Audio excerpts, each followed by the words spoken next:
What could possibly drive a female inmate with no history of violence, no gang ties, and no psychiatric red flags to slice off a correctional officer's testicles in the middle of the night?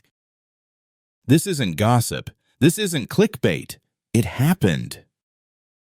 And when it did, it tore through the walls of Stone Creek Correctional Facility like a live wire, shocking, grotesque, and impossible to ignore. The incident took place at 2:43 in the morning, inside the women's solitary confinement wing. No staff were supposed to be inside the cells at that hour, but when officers responded to a distress call, they found one of their own lying in a pool of blood, his uniform soaked from the waist down, his body trembling, his eyes barely able to focus. The inmate responsible didn't run. She didn't scream. She didn't even resist arrest. She sat calmly on the edge of her bed, hands coated in dried blood, silent, still. She was someone most guards barely remembered, a short, quiet woman convicted of an accidental crime. She wasn't known for causing problems. She followed orders. She kept her head down, until now. No one could explain what really happened inside that cell. The surveillance camera in the corridor, which often went mysteriously offline, was working that night. And what it captured was so disturbing, so deliberate, it was never released to the public. What we do know is this. After that night, the woman's sentence was extended. The man she attacked, he survived. But not as the same man he was before. So what really happened behind the locked door of cell 47B? Was it a moment of madness or the final act of someone who'd been pushed too far? Did she strike without reason, or with a reason no one dared speak out loud? This is a story about a prison where power was unchecked, where silence was traded for safety, and where justice didn't knock at the door, it broke it down with a blade. And now, the only question left to ask is this: when justice turns its back on you, what would you do to take it back? Stone Creek Correctional Facility sat on a stretch of forgotten land in northern Georgia, bordered by pine trees and silence. It wasn't on most maps. You had to zoom in 3 times before the name even showed up. From the outside, it looked like any other mid-tier prison in America. Chain-link fences, tan concrete walls, a few security towers, and floodlights that buzzed through the night like a broken promise. But Stone Creek wasn't just another prison. It was where the unwanted were sent, where inmates who didn't play along, who didn't cooperate, or who made someone powerful uncomfortable disappeared into routine. Its official description called it a labor-intensive rehabilitation center. That was the state's euphemism for what was essentially a work camp. 12-hour shifts, 6 days a week, manual labor that left hands raw and backs broken. Inmates worked in textile manufacturing, metal assembly, even chemical sorting. The more you obeyed, the better your conditions. The better you looked, the more dangerous your obedience became. There were rumors, no official reports, no affidavits, just stories passed from cell to cell about women who got transferred into Stone Creek and never complained, who suddenly had access to extra rations, or better mattresses, or air conditioning in their block, and about guards who walked in with power and walked out with silence. Most inmates knew how to survive. Don't talk, don't stare, don't say no out loud. Those who learned that fast usually made it out with their dignity intact. Those who didn't adapted or broke. The prison didn't need violence to control them. It needed isolation, separation, a structure designed to reward submission. Then came Lena Morey. She arrived quietly, without a fuss. On a Thursday morning in late January, a dark-haired woman with a lean frame and a noticeable limp in her left foot. Her intake papers listed her sentence 4 years for vehicular manslaughter. First offense, no priors, a DUI with a fatality. The victim was the only son of a local judge. That detail changed everything. Lena was supposed to serve time in a lower security facility near Atlanta, but the placement was overturned during a last-minute reassignment. No explanation, no lawyer to object. Within 48 hours of her sentencing, She was on a private prison transport heading north. The day she arrived, she refused to speak to the intake officers, not out of defiance, more like detachment, like someone who had already made peace with the worst. She didn't argue. She didn't cry. She didn't ask for anything. Her initial housing unit was Dorm C, a cramped barracks-style hall with 30 other women and one toilet. She kept to herself, didn't initiate conversation, but answered when spoken to. Guards noted her as compliant but distant, a good inmate, on paper. But it didn't take long for her to be noticed. Not by other inmates, by the staff. There was something about her stillness, something about the way she didn't react, as if she knew the rules of the game but had chosen not to play. And in Stone Creek, that kind of silence was dangerous. It meant you were either broken or watching. The first guard to take interest in her was Officer Travis Denton. Denton had been at Stone Creek for almost a decade, former military, a reputation for being strict, methodical, and, according to whispers among inmates, entitled. He never raised his voice. He never used force unnecessarily. But there was a pattern. The women he spoke to got quieter. The ones who resisted got reassigned. And when he worked night shifts, the security logs often had redactions. Lena wasn't the type he usually targeted. She wasn't flashy. She didn't flirt. But there was something in her defiance that made her stand out, and Denton didn't like to be ignored. The first interaction was subtle, a casual remark during roll call, a comment about her posture, about her hair, nothing overt. But Lena didn't respond. She didn't look away. She just met his gaze for 3 seconds too long, and that was enough. 3 days later, she was reassigned to Dorm D, a smaller unit, fewer people, fewer eyes. Then came the minor infractions.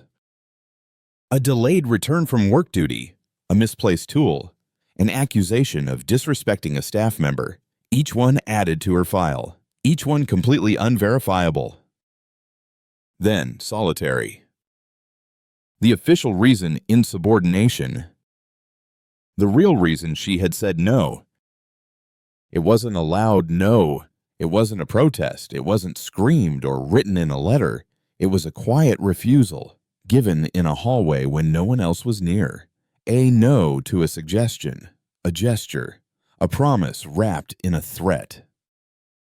And in Stone Creek, when you said no to the wrong person, you were no longer a prisoner. You became a problem.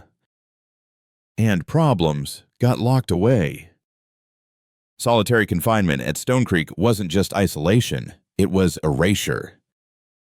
No conversation, no sunlight, no human contact unless it was disciplinary. The cell measured 8 feet by 10, with a steel-framed bed, a thin mattress, and a toilet bolted to the wall. The air was dry and still. Fluorescent lights buzzed overhead 24 hours a day. There was no clock, but you always knew exactly how slowly time moved. Lena didn't scream. She didn't bang on the walls or cry into the drain. She counted steps, hours, calories.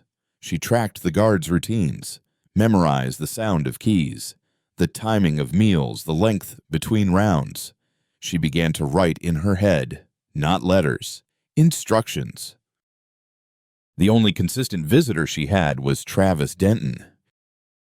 He came alone, during night shifts, sometimes to check on her, sometimes just to watch. He always stood outside the glass panel of the door, arms crossed, gaze level. He'd say her name like it was a private joke, ask her how she was sleeping, offer her better conditions if she was willing to cooperate. She never answered, not once, not even a nod. And that silence became her power. The more she withheld, the more frustrated he became. But Denton wasn't the type to lash out physically. He punished methodically, through restrictions, cold meals, delayed showers, hours left waiting before anyone brought her water, the cell temperature lowered by just enough degrees to make her teeth chatter through the night. After 2 weeks, she was offered a deal.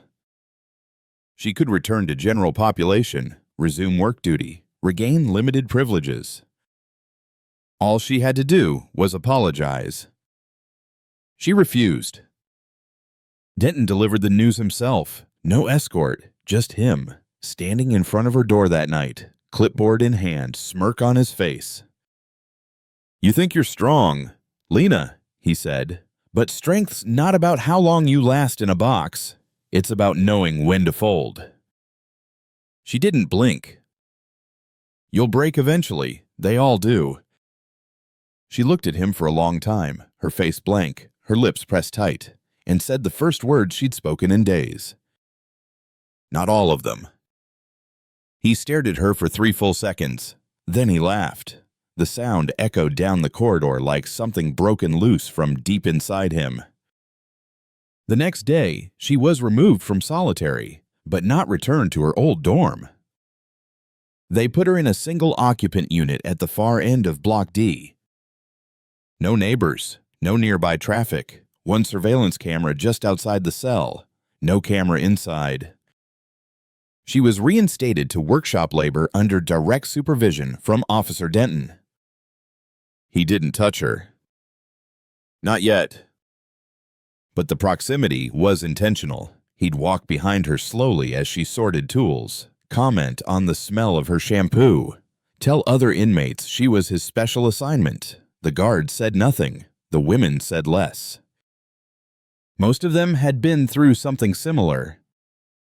Lena began to lose weight. Her cheeks hollowed, her sleep thinned out. Her file noted no disciplinary issues, but her body language shifted. She flinched at sounds she hadn't before. Her posture grew stiff. Her eyes no longer wandered. She wasn't adapting. She was preparing. On the 3rd week, during a routine shift in the craft shop, she noticed something. A small utility knife used to cut binding twine lightweight, sharpened on both edges, and often left unaccounted for. She saw another inmate return it too casually to a crate full of scrap materials. The supervisor didn't notice. Denton wasn't looking. That night, Lena sat on her bed, fully awake. She didn't move, didn't eat. The next morning, she wore her prison shoes a little differently. Nothing else changed. She still showed up on time, still followed orders, still kept her head down. But inside her shoe, tucked between a loose flap of rubber and her heel, was a blade. Not a large one. Just enough. Just sharp enough. She wasn't ready to use it. Not yet. But the moment was coming. She could feel it with each passing day, like pressure building behind her ribs. Something inevitable, something with a name. She didn't know what shape it would take, or how much it would cost her. She only knew this. Next time he stepped into that cell, she would not leave it powerless. It was a Tuesday night when he finally crossed the line. The shift started like any other, quiet, uneventful. Most of the prison was asleep. A skeleton crew monitored the blocks. The cameras blinked on and off in their usual pattern, their feeds recorded but rarely reviewed unless someone filed a formal complaint. And complaints rarely lasted long in Stone Creek. They vanished the same way the women did, quietly, without a trace. Lena had spent that day like all others. Assembly duty in the craft unit, basic sanitation chores in the afternoon, dinner served lukewarm at 5:30 p.m., eaten without a word, lights out at 8, but she didn't sleep. She rarely did anymore. Sleep made you soft, and she couldn't afford softness. Around midnight, her cell door opened.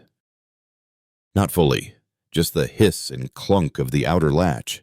She stayed still. It opened again at 12:04 a.m., wider this time, enough for him to step through. He didn't announce himself. He didn't need to. Travis Denton stood at the edge of her bunk, his breath thick with alcohol and something else, something sour and bitter, like fear hiding behind arrogance. He wore his uniform, though his shirt was half untucked, his belt loose. In his hand was a bottle of something brown, cheap, half empty. He looked down at her. She looked up. "You've had your time," he said. Now I'm taking mine." She tried to move. He pinned her shoulders down with one hand. The other went for her waistband. She fought, harder than he expected. She clawed, kicked, twisted, spat. But the small space worked against her. The cold tile gave him leverage. He struck her in the ribs, just once, just enough. The air left her lungs. Her arms went slack. Then everything blurred. She remembered the ceiling, the sound of his breathing, the weight, the numbness that followed. By the time he left, it was past 1:30 a.m. He didn't say anything else. He just wiped his mouth, zipped up, and walked out like nothing had happened. The camera in the hallway was still running. He forgot to turn it off. That was the only mistake he made that night. The next morning, Lena didn't scream. She didn't report it. She didn't even look anyone in the eye. But she didn't throw up the breakfast they handed her. She didn't speak when Denton passed her cell with his usual grin and nodded like a man sharing a private joke. She simply sat back down on her cot and stared at the corner of the room for 6 straight hours. At 2 p.m., during work duty, she watched Denton flirt with another inmate, blonde, 24, jumpy. The girl laughed at something he said, and Lena flinched, not out of jealousy, not even fear, but recognition. He wasn't done. Not with her. Not with any of them. That night, she made a decision. She no longer feared him.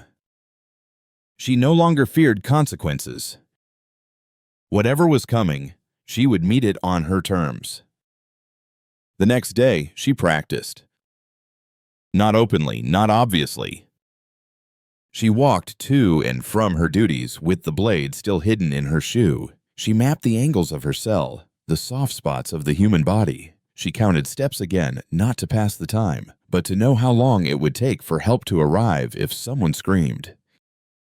She began to hold her breath longer, strengthen her grip, stretch her legs at night while lying motionless under her blanket.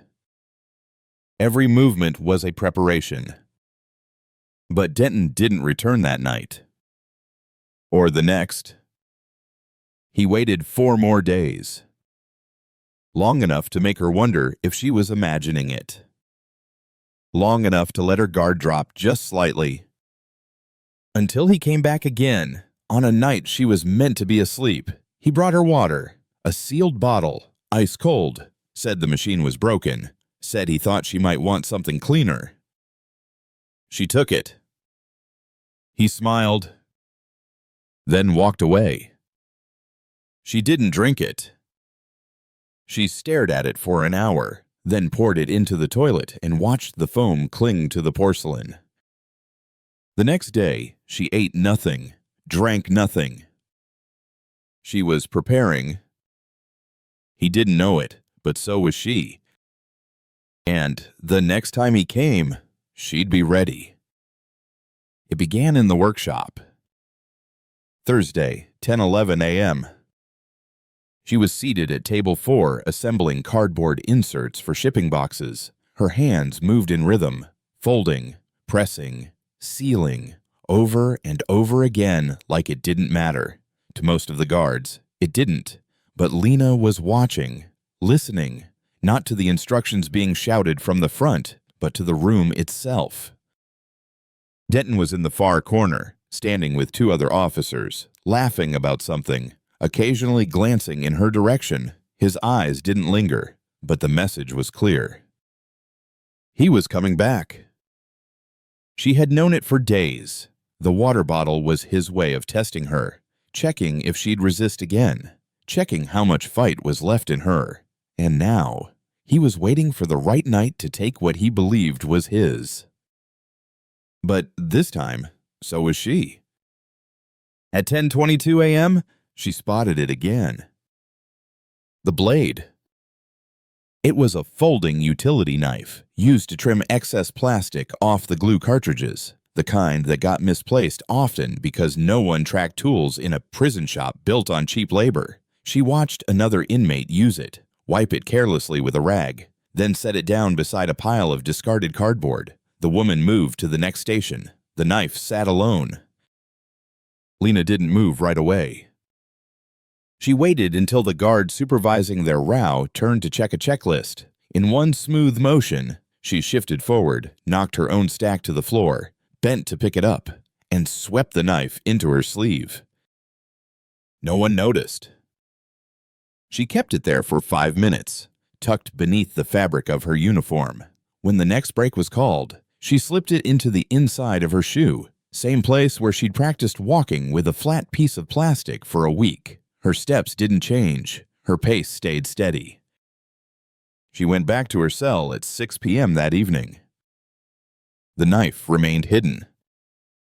That night, she didn't sleep.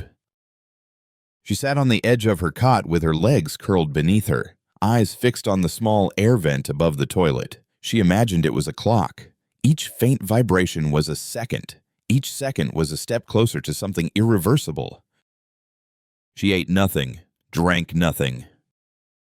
Denton passed by at 10:37 p.m. She heard the sound of his boots before she saw his shadow. He didn't stop at her door, just kept walking. But that was part of it. He wanted her to think he wasn't coming. At midnight, the power flickered.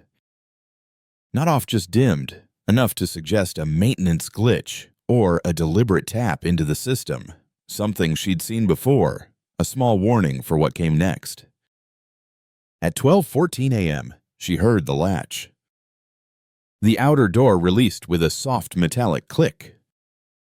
She lay back on the bed and closed her eyes, breathing in through her nose, out through her mouth, counting silently. 1, 2, 3, 4. Footsteps approached, slow, measured. He opened the door to her cell at 12:16 a.m. She didn't move. He stepped inside, half drunk, overconfident, humming under his breath. He closed the door behind him without locking it. That was his habit. He liked the sense of control. He didn't notice that she wasn't breathing heavily like someone who'd been drugged. He didn't notice the water bottle sitting untouched by the sink. He didn't notice that she'd vomited into a plastic trash bag hours earlier, then flushed the contents clean. He sat on the edge of the bed, leaned over, and whispered something she didn't register, something smug, cruel. His hand reached for her shoulder. And, in that instant, she moved. Fast.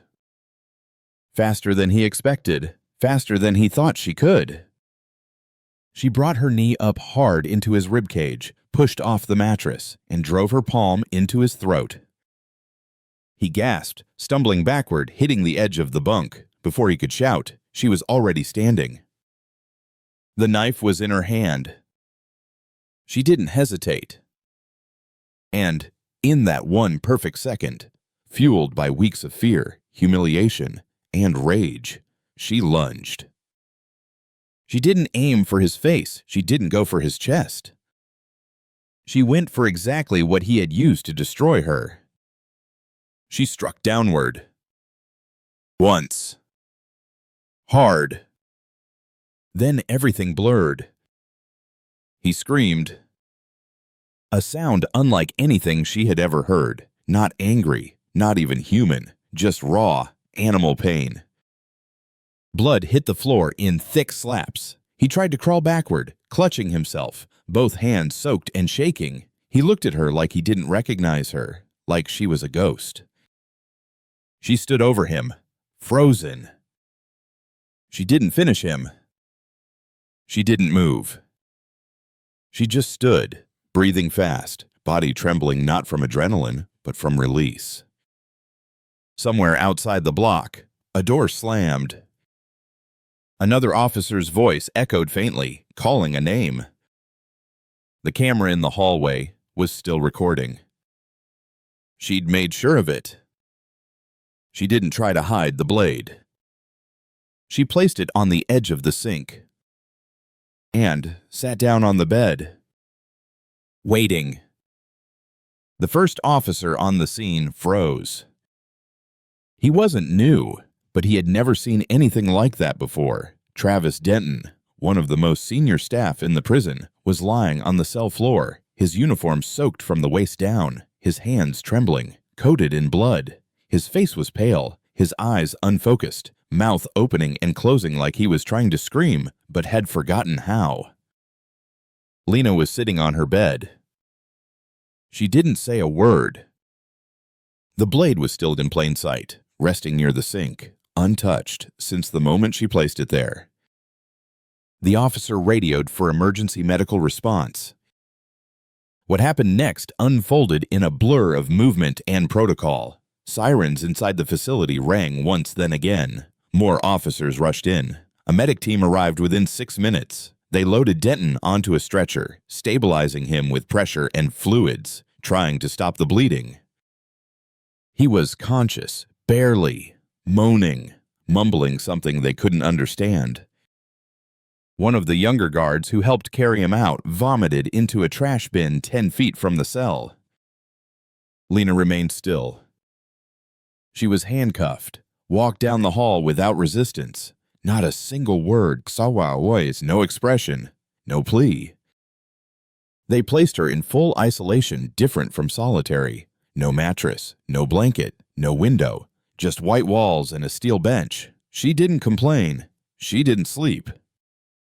And when the warden was finally notified at 3:09 a.m., the first question he asked wasn't, "Is the officer alive?" It was the camera running? It was. The surveillance feed had remained active through the night. No one had tampered with it, and when reviewed, it showed everything at least from the hallway. At 12:14 a.m., Denton was clearly entering entering Block D. At 12:16, he opened the cell door and stepped inside. At 12:22, the audio spike picked up the scream. By 12:23, blood had appeared on the floor, visible even from the hallway. And at 12:26, the door opened again. No one exited. That was enough. The footage wasn't detailed enough to show the actual act, but it confirmed he had entered the cell alone, without escort, outside protocol, during a time when no one else should have been on that floor. He had also failed to log his entry. The system had no record of any cell check. There was no weapon found on him, no justification, no official explanation for what he had been doing there. And Lena, when questioned the following morning, said only one thing. He was going to do it again. She refused to elaborate. The investigator assigned to the case was from an external unit. She spent 3 hours speaking with Lena, who answered in short, clipped sentences. No outburst, no apology, no accusation. She simply stated what had happened the first time, what he said to her, what she felt when no one listened, how she waited, watched, and planned. The investigator asked why she hadn't reported him before. Lena answered, "Would you have believed me?" There was no sarcasm in her voice, just resignation. 2 other inmates were interviewed. One confirmed hearing strange noises from Lena's cell a week earlier. Another claimed to have been offered extra rations in exchange for friendliness with Denton, but refused to go on the record. The medical team submitted a formal incident report stating that Denton had suffered a full avulsion injury to the scrotum consistent with the use of a sharp, narrow blade applied with precision and force. He survived the operation. Barely. Doctors were able to reattach parts of the tissue for functionality, but permanent loss was declared, reproductive function destroyed. 2 days later, his lawyer released a statement claiming he had been viciously ambushed during a routine check, that he had never crossed any lines of conduct and was targeted by an unstable inmate with a history of aggression. But the records didn't support that claim. Lena had no history of violence, no infractions, no psychiatric disturbances. And that camera, it had never gone dark that night. Within the week, Denton was placed on administrative leave. And Lena was charged with aggravated assault of a state officer. The prison remained quiet. No press conference, no internal memo to the staff, just whispers. But one of the younger officers, barely 25, fresh out of training, made a copy of the hallway footage. He emailed it to himself. And 2 nights later, he sent it to a journalist. The video leaked quietly. No headline, no breaking news alert, just a 38-second clip uploaded at midnight to a small independent blog run by a former inmate advocate. It showed a man in uniform, Officer Travis Denton, walking unescorted into the solitary wing of Stone Creek Correctional Facility. It showed the timestamp, the time of entry, the direction, the exact moment he stepped inside the cell, and it showed what happened 7 minutes later. The scream, the blood, the silence afterward. The blog post had fewer than 500 views in its first hour, but by morning, it had been reposted to 2 major prison reform forums. By noon, it reached Reddit. By 2 p.m., it landed in the inbox of a local news station. Then it caught fire. By the end of the day, national headlines were flashing the same question. What happened inside cell 47B? The warden at Stone Creek declined interviews. The Department of Corrections issued a statement calling the video incomplete and contextually misleading. They insisted an internal investigation was underway and warned media outlets against speculative reporting. But it was too late. A week after the leak, Lena Morey's name was trending nationwide. Her mugshot was broadcast on primetime television. People weren't just asking why she attacked a guard, they were asking why she had been in solitary in the first place, why there was no documentation of Denton's visit, why a nonviolent offender serving 4 years for an accident had been transferred to one of the most notoriously understaffed prisons in the state. More stories began to surface. Former inmates started speaking up. Women who had served time at Stone Creek wrote anonymous accounts, descriptions of late-night inspections, of guards who made promises in exchange for silence, of complaints that were never followed up, of cameras that mysteriously malfunctioned during key shifts. One woman went public. She had been released 6 months earlier. She gave a full interview, face blurred, voice altered. She named Denton. She named others. She talked about favors, intimidation, the way inmates were taught that silence was survival. And she said the words no one wanted to hear. She said she believed what Lena did was the only way she could make it stop. Within days, public opinion split down the middle. Some saw Lena as a violent criminal, a dangerous manipulator who had planned her attack in cold blood and used the justice system as a shield. Others saw her as a survivor cornered, unheard, and punished for defending herself when no one else would. Her name started appearing everywhere. People called for justice on talk shows, in editorials, and in protest signs outside courthouse gates. Some demanded an investigation into the prison itself. Others repeated the same haunting phrase again and again, as if it explained everything. He walked in, she didn't. The Department of Corrections tried to get ahead of the outrage. Travis Denton was formally dismissed from his position. The internal report, quietly filed, stated violation of conduct, unauthorized entry, and failure to log activity, but it made no mention of the alleged assault, no mention of sedatives, no mention of prior complaints.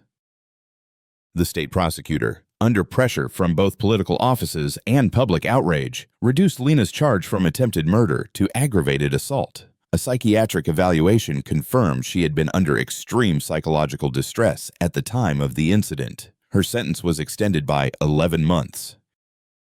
Not 2 years, not 10, 11 months. That was the compromise. She was not acquitted, but she was not silenced either. The journalist who first published the clip received threats, emails, legal warnings, but the footage had already been copied, mirrored, archived. It couldn't be erased. Stone Creek was placed under review. A federal oversight committee visited unannounced.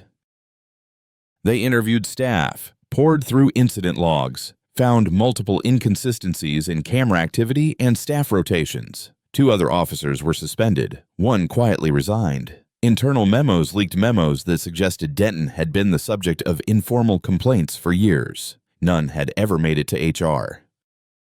Lena remained in custody. She declined all interview requests. She didn't speak to reporters, didn't grant statements, didn't write letters.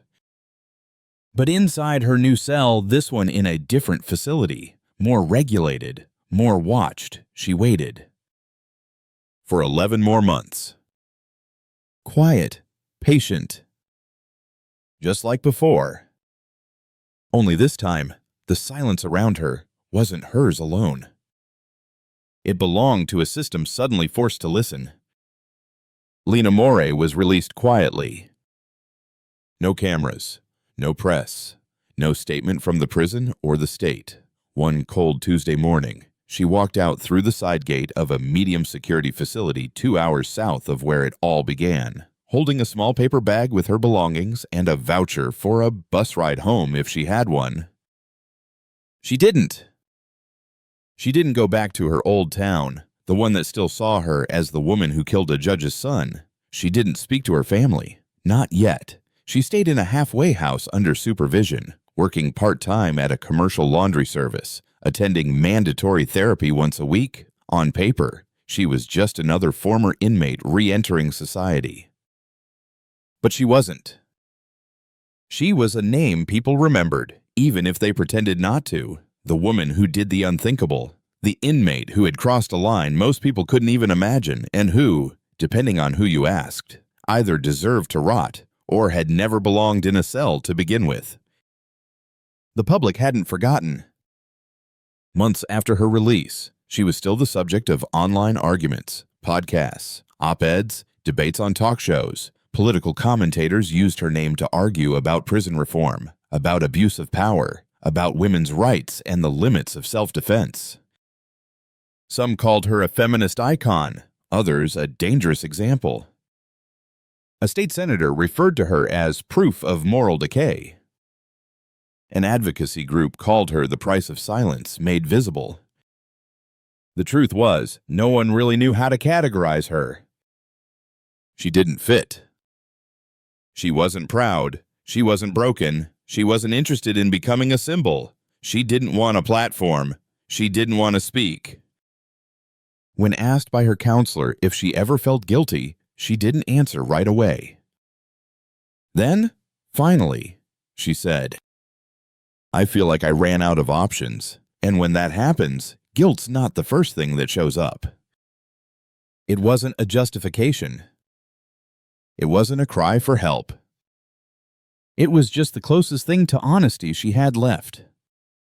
As for Travis Denton, his life was changed in ways no sentence could measure. He recovered physically, to a degree. He could walk, he could work, though no law enforcement agency would touch his file. He couldn't have children, couldn't function sexually. His wife left him. His reputation collapsed. He lived in a small rental under an alias, rarely seen in public. He filed a civil lawsuit against the state. It failed. He tried to get a podcast interview to tell his side. No one took him. Because his story had already been told in full and in frame. There were still people who defended him. Men's rights groups, former officers, online trolls who claimed he had been set up, that Lena had manipulated the narrative. But their voices were fading, drowned out by the footage, by the records, by the patterns no one could deny anymore. Stone Creek Correctional Facility was eventually shut down. Not immediately, not loudly.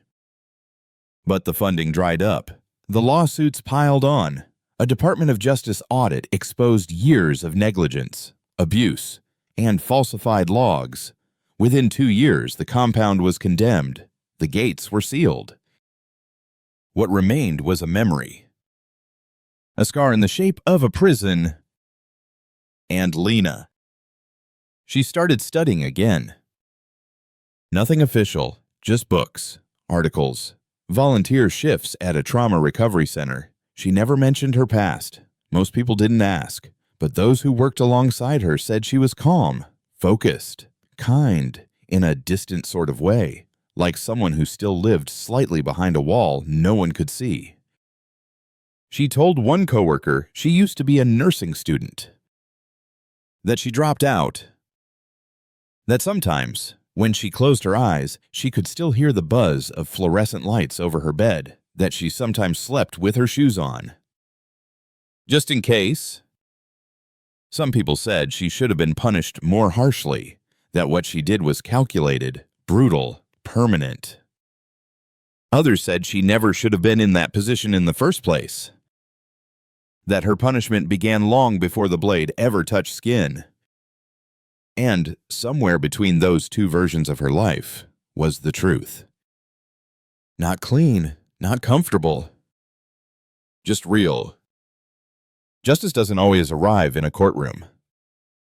Sometimes it walks in with a badge. Sometimes it hides behind a closed door. Sometimes it never shows up at all. What happened at Stone Creek Correctional Facility will never be fully understood, not because the facts aren't clear, but because the truth is harder than the evidence, harder than blood on a floor, harder than scars, harder than a verdict read aloud by someone who was never there. There was no heroic ending, no moment of redemption, no apology that made anything whole again. A man lost his power, a woman lost her future, and somewhere in between them, a prison collapsed. But not just a prison made of concrete and bars. A prison made of silence. Lena Murray didn't claim to be innocent. She never said she was brave. She never called herself a victim. She simply acted in the only way she believed she could, and then she bore the weight of it, quietly, alone. And Travis Denton. He lost something permanent, something physical, but even more than that, he lost the story he used to tell about who he was. Because the moment he stepped into that cell, unannounced, uninvited, after everything he'd already done, he chose the ending. No one forced his hand. Just like no one came to stop him. The question people keep asking is whether what Lena did was justified. Was it revenge? Was it survival? Was it calculated cruelty? But maybe that's the wrong question. Maybe the better question is this. If it had been you in that cell, with no one listening, with no way out, after the second time, or the third, what would you have done? And if the only thing standing between you and him was a blade, would you have waited? Or would you have used it?